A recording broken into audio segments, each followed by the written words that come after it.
Efésios, capítulo de número 5, versos de número 22 a 33.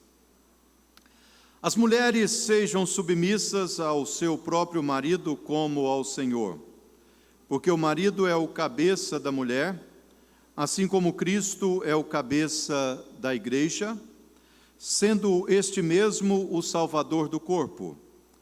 Como, porém, a igreja está sujeita a Cristo, assim também as mulheres sejam em tudo submissas ao seu marido.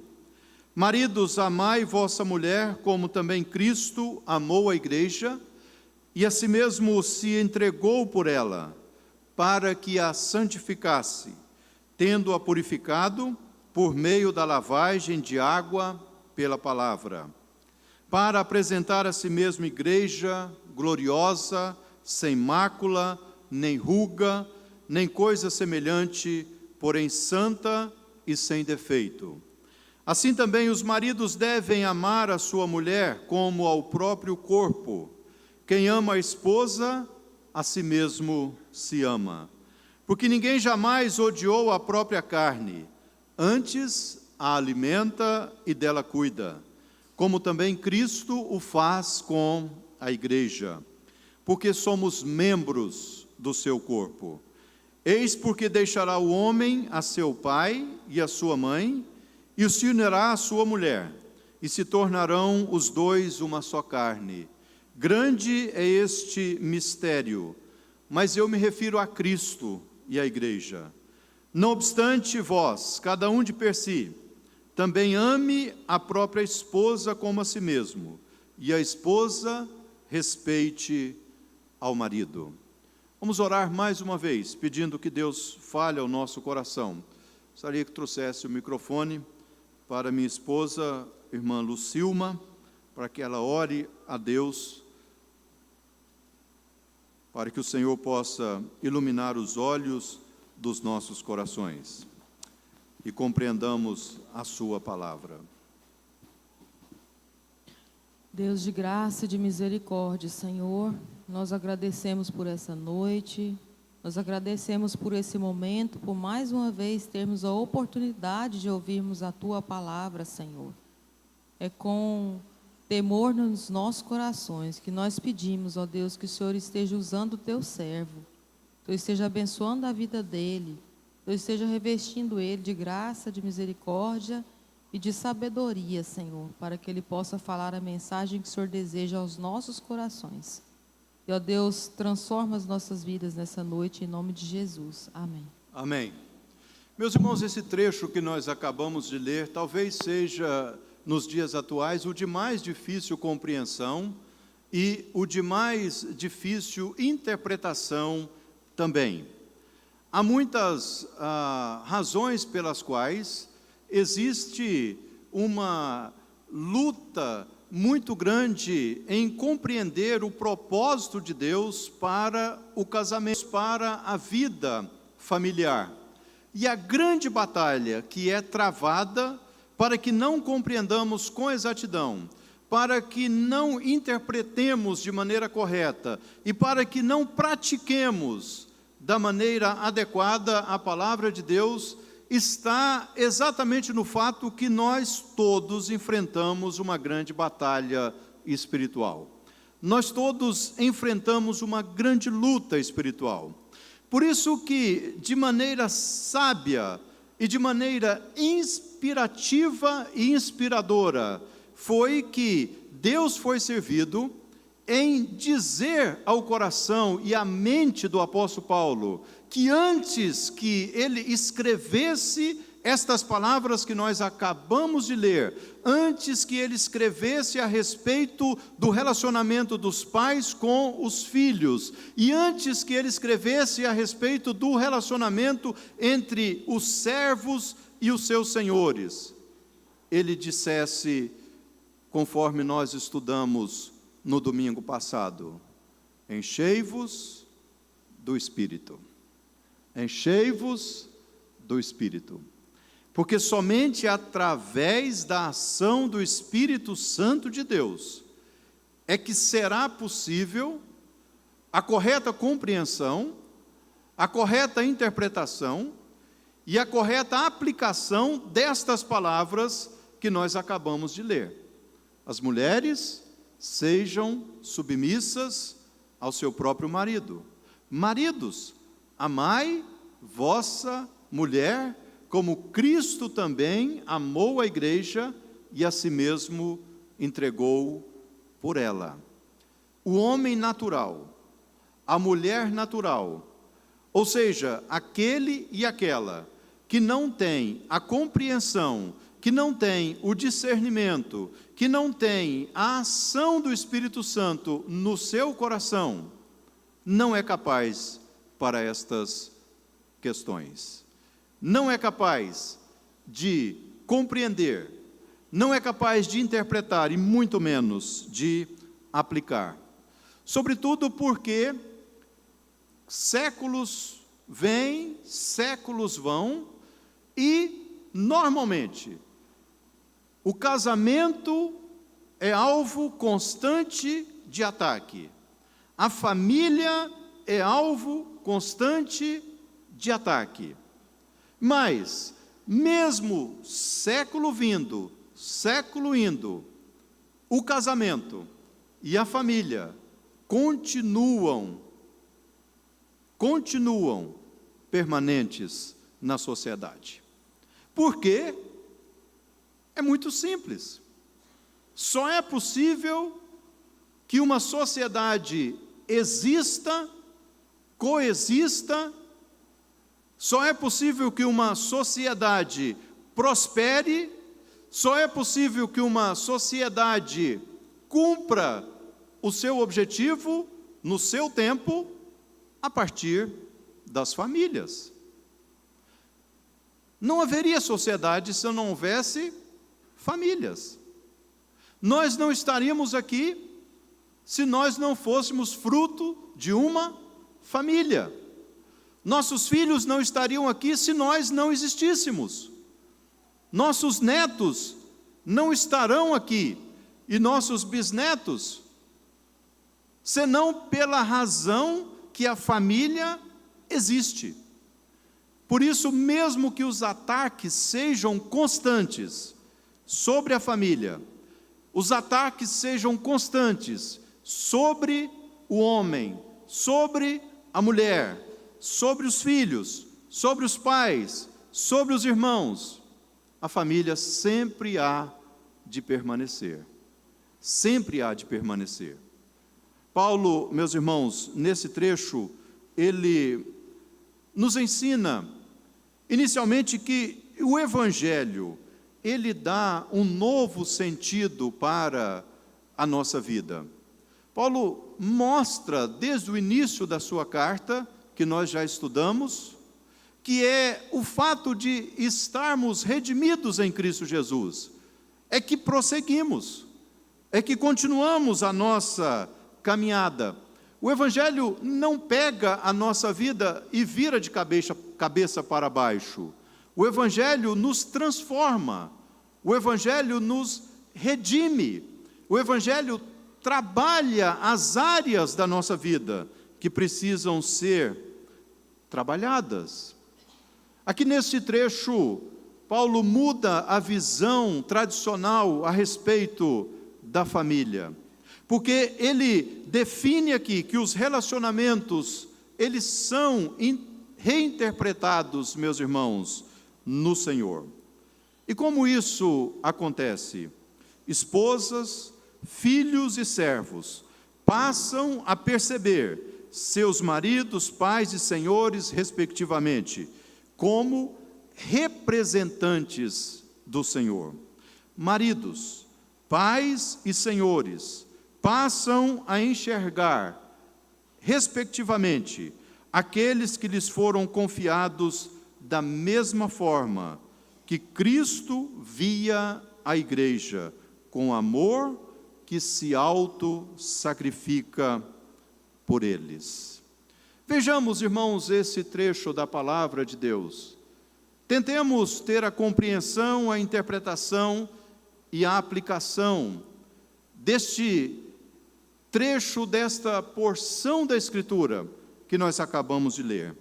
As mulheres sejam submissas ao seu próprio marido como ao Senhor. Submissão, meus irmãos, não é mútua, mas apropriada a cada relacionamento. A mulher se submete ao marido porque vê nele a representação da imagem do Senhor Jesus Cristo. Senão não teríamos a explicação que o próprio apóstolo Paulo traz, porque o marido é o cabeça da mulher, assim como também Cristo é o cabeça da igreja, sendo este mesmo o Salvador do corpo. Da mesma forma que a igreja olha para o seu Senhor, como sendo o seu líder, da mesma forma que a igreja olha para o Senhor Jesus Cristo e tem nele a figura do noivo, assim as mulheres também devem olhar para os seus esposos, na perspectiva de que os seus esposos são líderes, são representantes de Deus para a sua vida e para a sua família. Como, porém, a igreja está sujeita a Cristo, assim também as mulheres sejam em tudo submissas ao seu próprio marido. Cabeça, meus irmãos, não significa déspota, não significa tirano. E aqui nós precisamos ter a compreensão do que significa de fato a palavra submissão.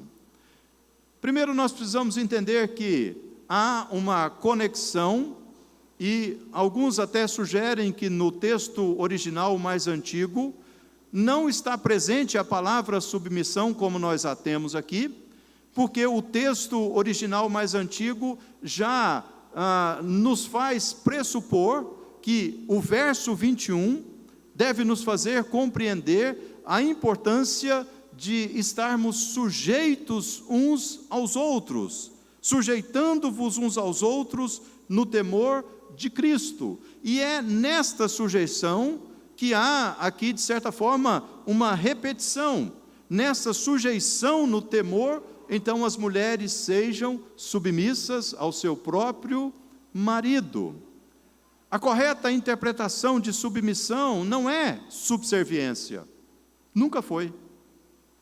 A correta interpretação de submissão não é inferioridade, nunca foi. A correta interpretação de submissão é exatamente a compreensão da liderança que Deus deu ao homem. Tão somente isso. Conforme Paulo depois vai dizer de maneira mais clara a Timóteo, que primeiro foi criado o homem e depois foi criada a mulher. Gênesis capítulo 2, verso 7, diz que do pó da terra o Senhor Deus formou o homem, soprou nas suas narinas o fôlego de vida e passou o homem a ser alma vivente. E depois de um tempo que não sabemos exatamente qual foi esse tempo e não nos interessa saber, porque se nos interessasse saber, Deus teria revelado. Deus então constatou que não era bom que o homem estivesse só. E portanto, a partir daquele momento, Deus fez a mulher a partir do homem, tomando uma de suas costelas, fechando o lugar com carne, e a mulher que o homem recebeu, partiu dele mesmo.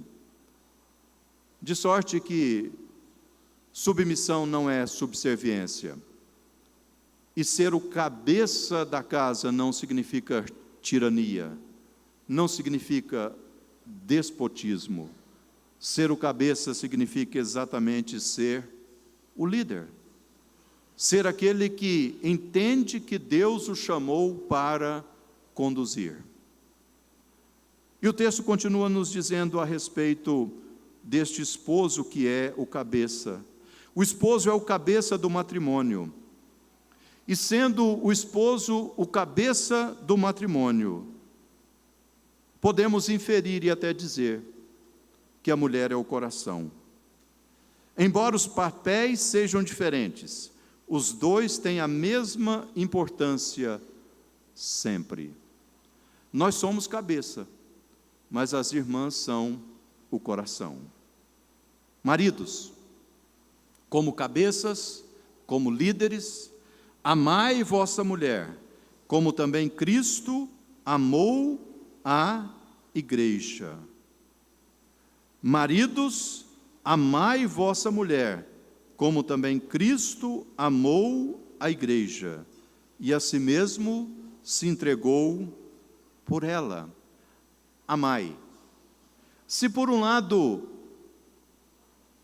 parece não ser tão simples, e eu sei que não é, que as mulheres em submissão aceitem a liderança do seu marido, por outro lado também, não é tão simples que nós, maridos, amemos a nossa mulher, a nossa esposa, com amor sacrificial, com amor com o qual Cristo amou a igreja e se entregou por ela.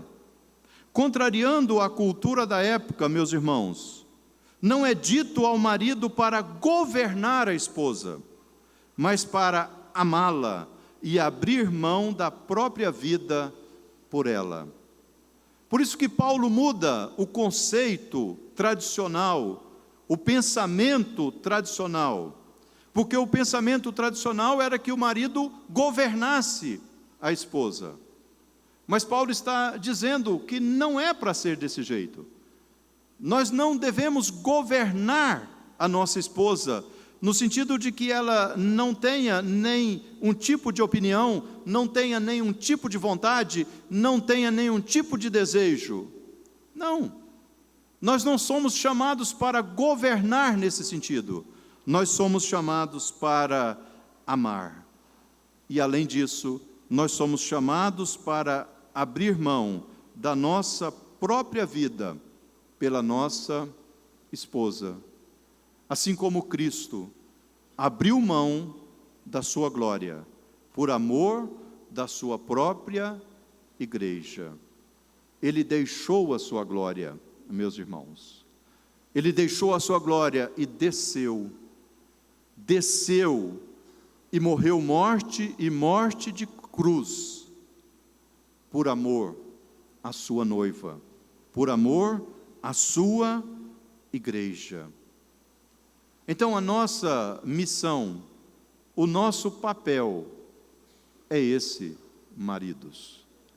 Nós temos que nos sacrificar pela nossa esposa. Enquanto que a missão das senhoras, minhas queridas irmãs, é a missão de aceitar a nossa liderança. E curiosamente sobre nós, homens, ainda recai mais uma outra responsabilidade.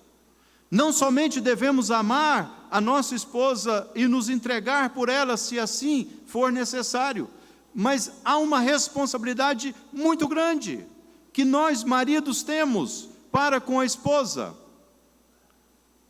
a sua santificação.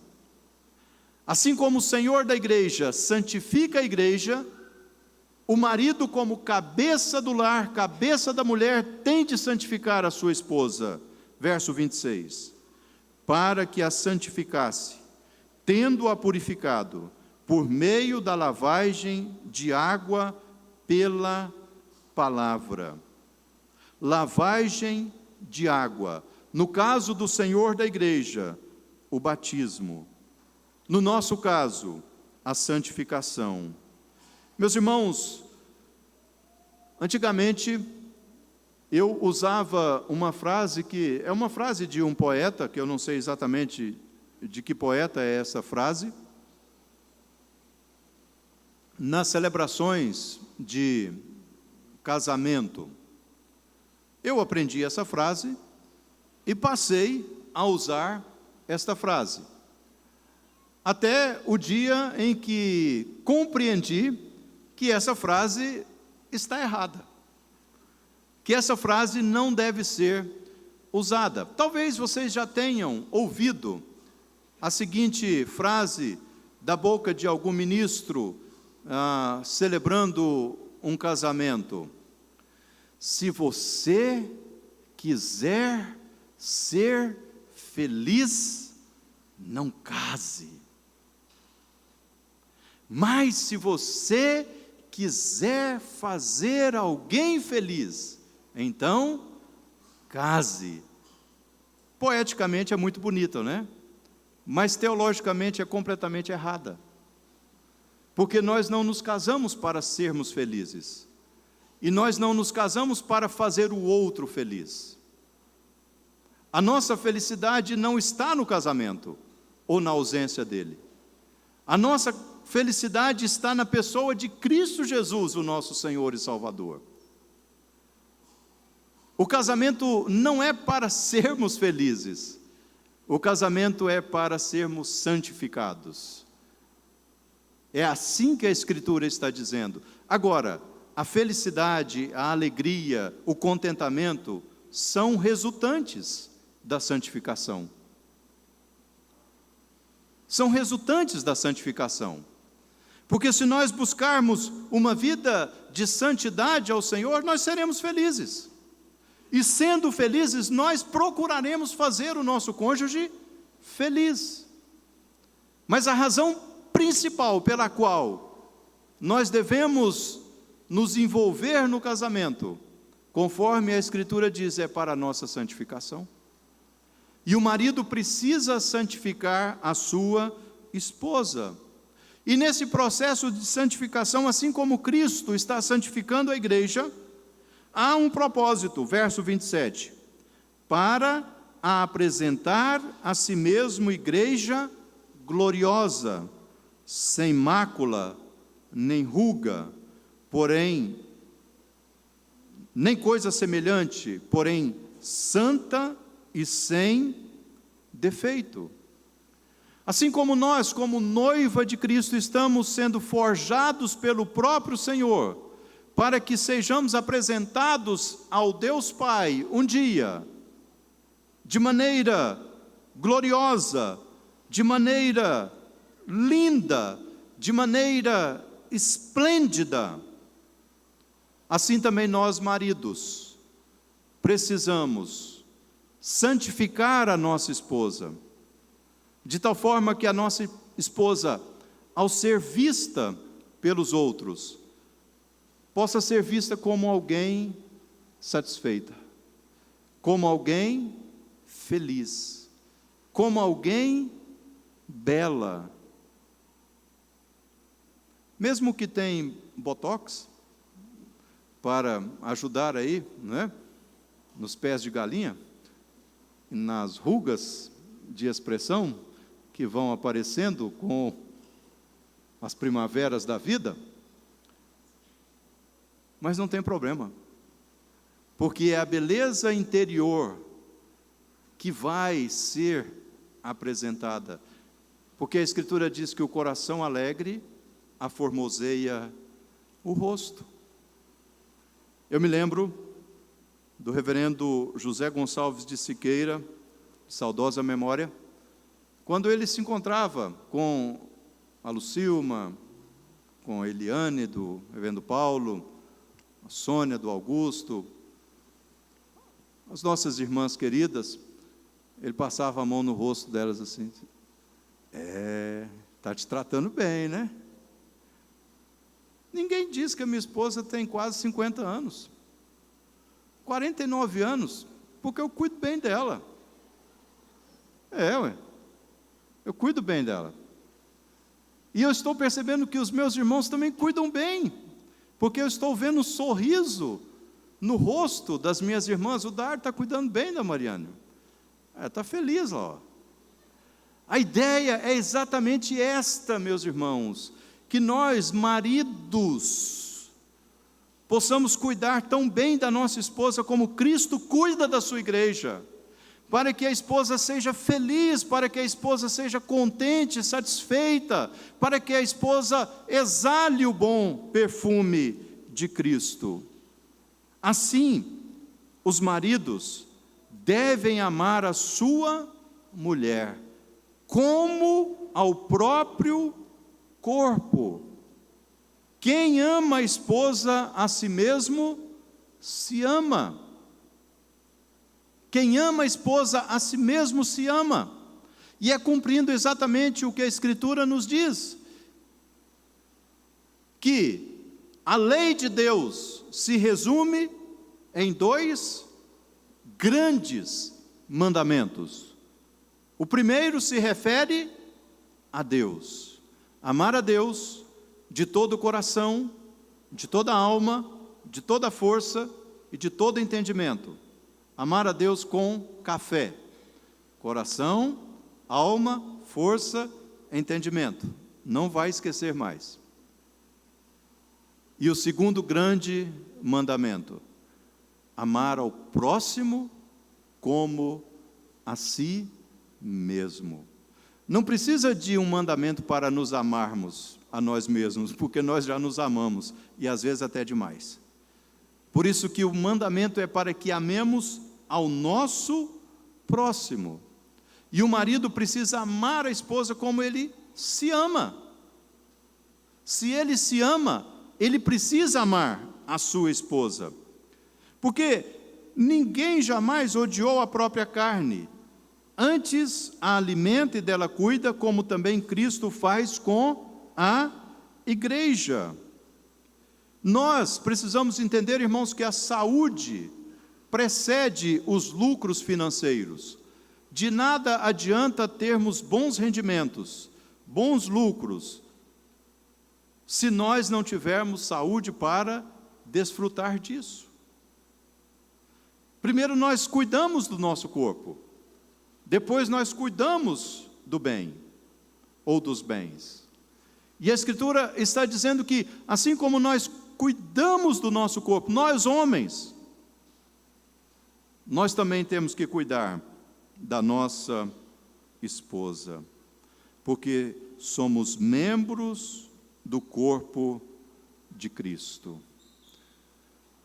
Mas o tema proposto para a mensagem de hoje, que vocês receberam no link da igreja, é o segredo do casamento. Onde está esse segredo do casamento?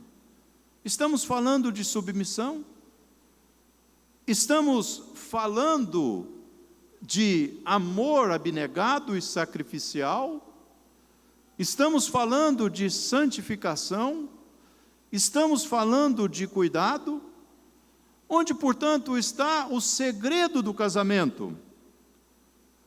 Eis porque deixará o homem a seu pai e a sua mãe, e se unirá à sua mulher, e se tornarão os dois uma só carne.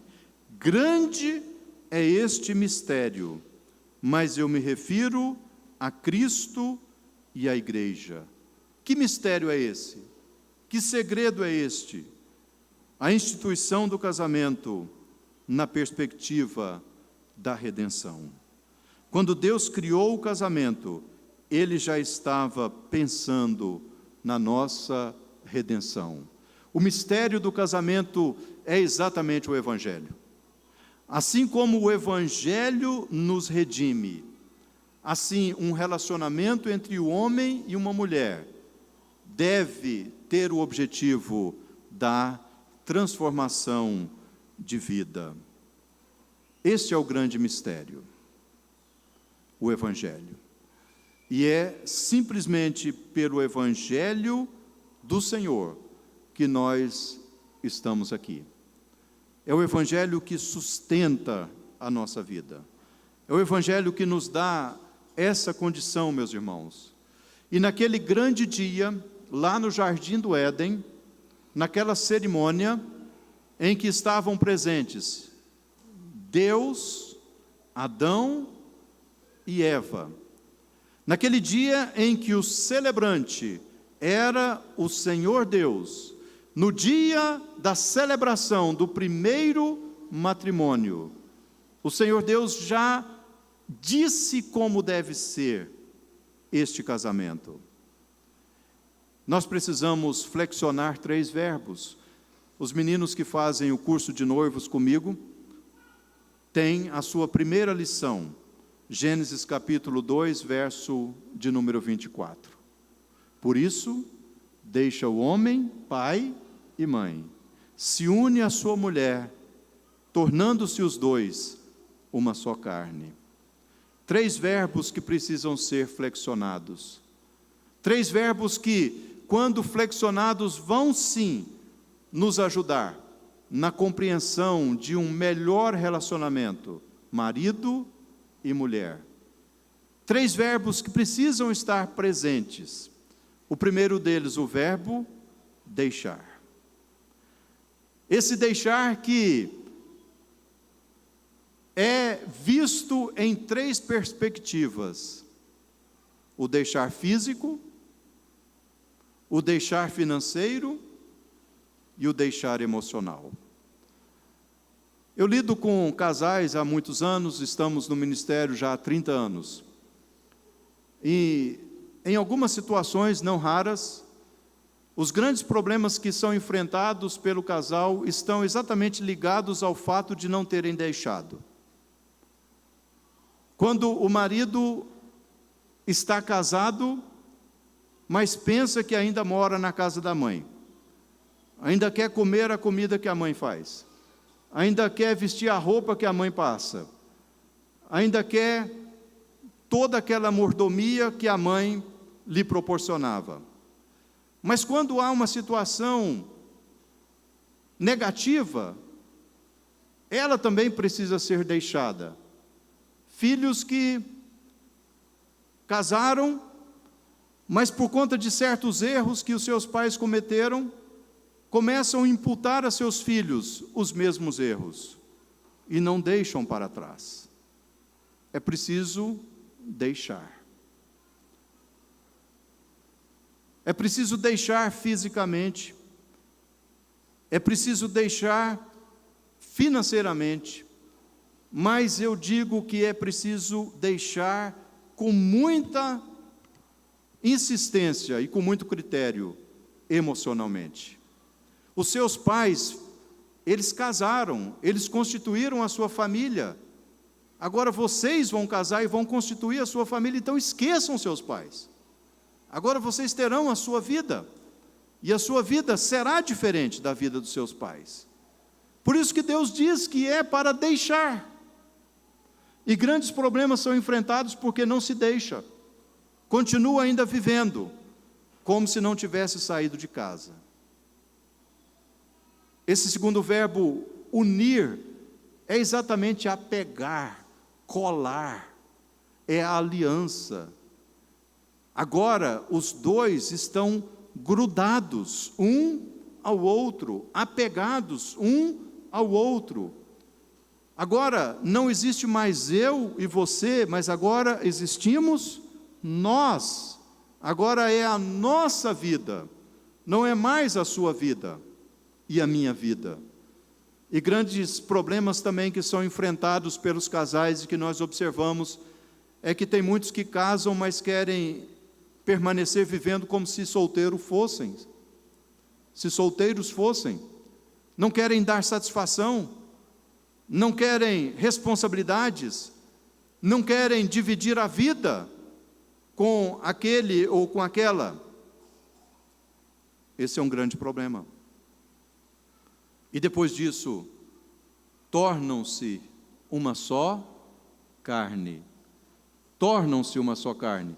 É o momento em que a matemática de Deus contraria a matemática de Pitágoras.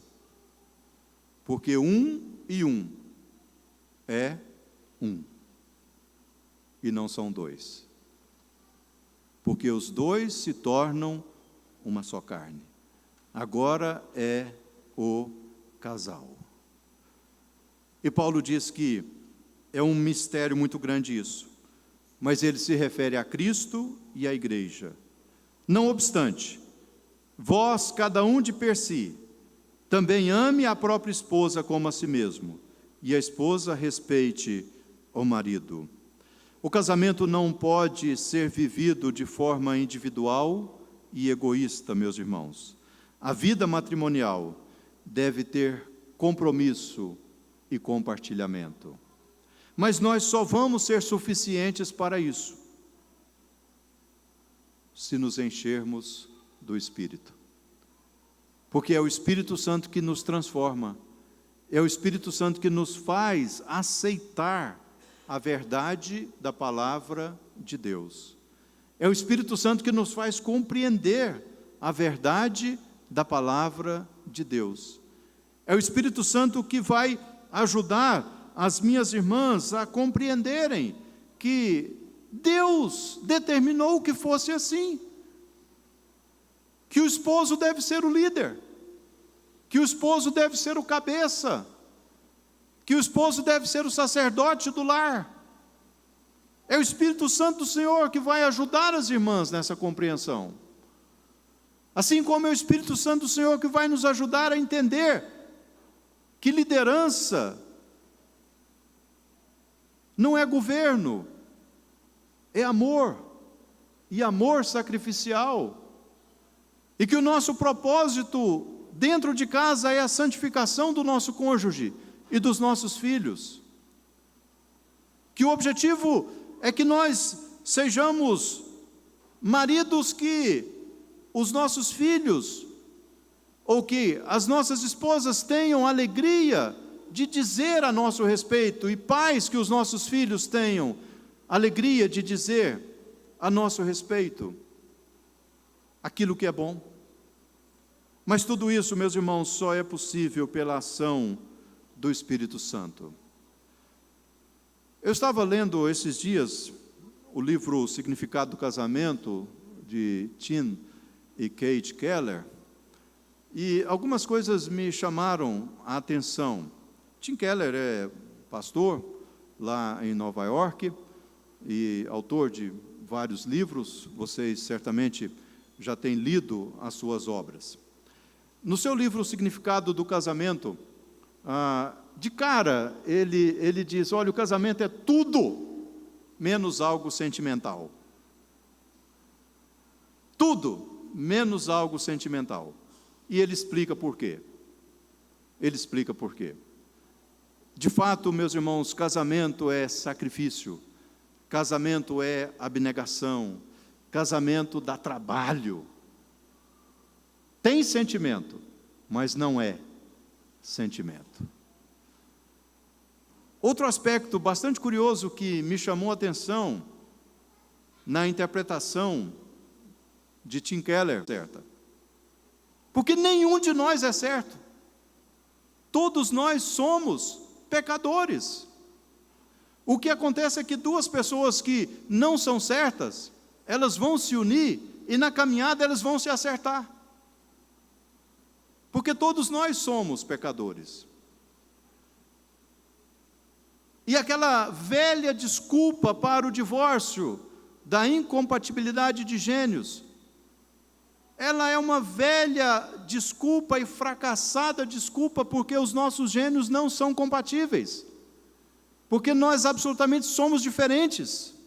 Somos pessoas diferentes. E eu gostaria de encerrar essa mensagem com uma história que eu ouvi do reverendo, quando ele fazia o seu curso de mestrado e depois continuou nos Estados Unidos, no RTS, em Jackson, no Mississippi, fazendo também o seu curso de doutorado.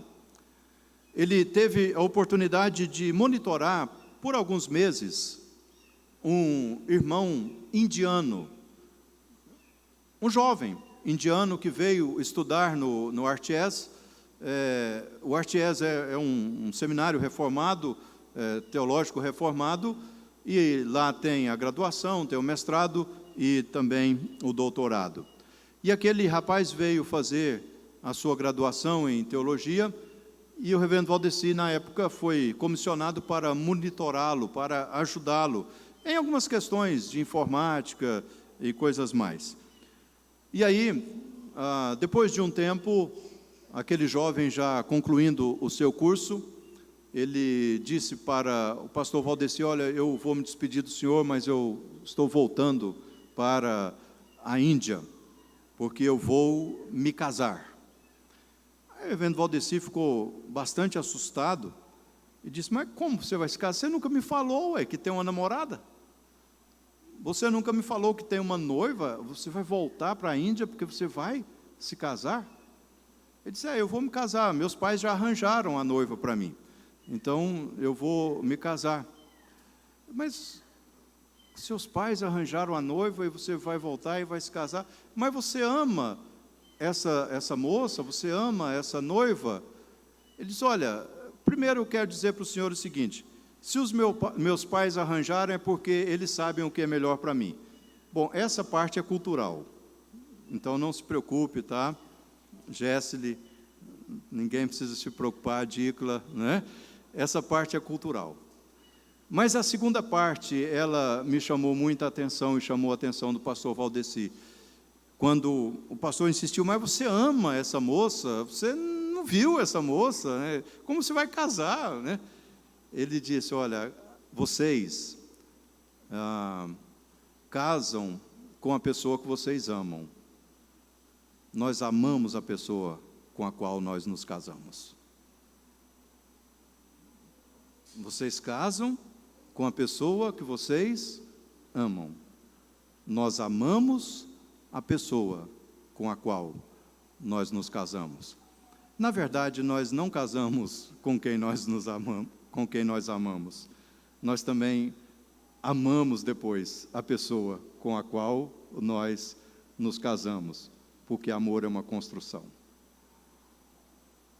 Deus nos abençoe. Amém? Oremos mais uma vez, curvando as nossas cabeças. Pai, nós te agradecemos pela sua palavra, nós te agradecemos pelo seu amor, pela sua bondade. Nós te agradecemos, ó Deus, porque a Escritura nos ensina que o segredo do casamento é exatamente o Evangelho. É o Evangelho que nos transforma, que ajuda as irmãs a serem submissas, que nos ajuda a sermos maridos que têm amor sacrificial, maridos que busquem a santificação da nossa casa. É o Evangelho que nos reorienta e nos ajuda a compreender todas as coisas. Obrigado, Deus, porque aprove ao Senhor que hoje estudássemos esse trecho da sua palavra. Que nós tenhamos um coração aberto para que tudo aquilo que nós ouvimos e aprendemos possamos aplicar na nossa vida diária para a honra e glória do teu nome.